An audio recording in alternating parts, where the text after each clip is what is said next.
the process this year? You know, I said before that I think the norm is going to be what we saw last year with teams moving around. I think that I think it illustrates just. I sat with Brendan last year that just how lucky they were to win.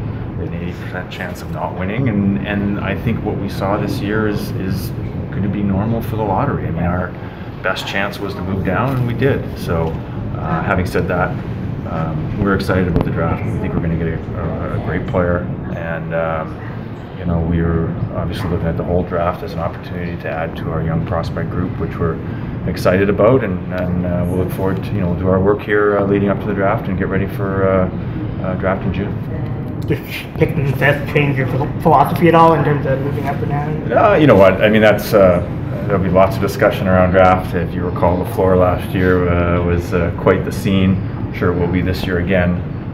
So, you know, it's a long way off, and I'm sure we got to get through an expansion draft yet, and so lots of work to be done.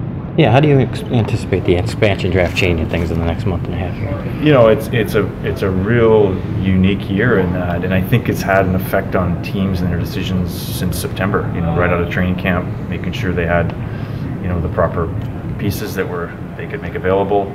I think the deadline was affected by it, and it will be. And I think that the challenging part is just a bit of an unknown there as to where Las Vegas is going with how they're going to, the philosophy they have in building their team. So it makes it interesting times for hockey fans, and that's a good thing. With some of the young pieces that you had this year that got a taste and started to get an opportunity, where do you feel the youth movement is for your team in terms of its ability to, I guess, compete at a high level going forward?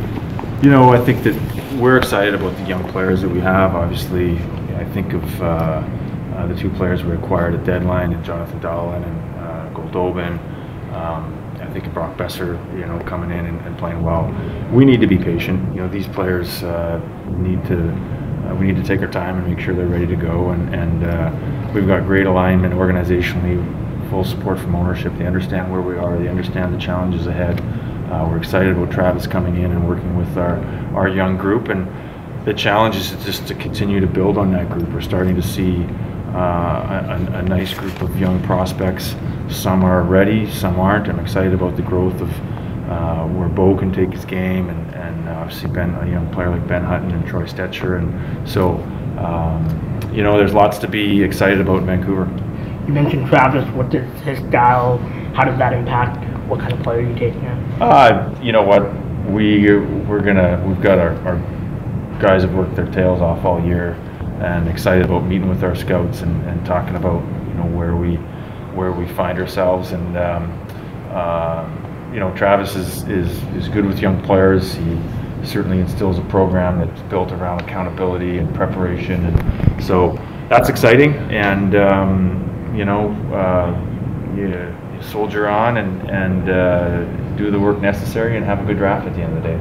Trevor, what do you make of the process of the 3rd lottery system, whereas in recent years you just play by whatever you got? Or? Yeah, I mean, it is what it is. It's not my decision. I think it certainly makes it interesting.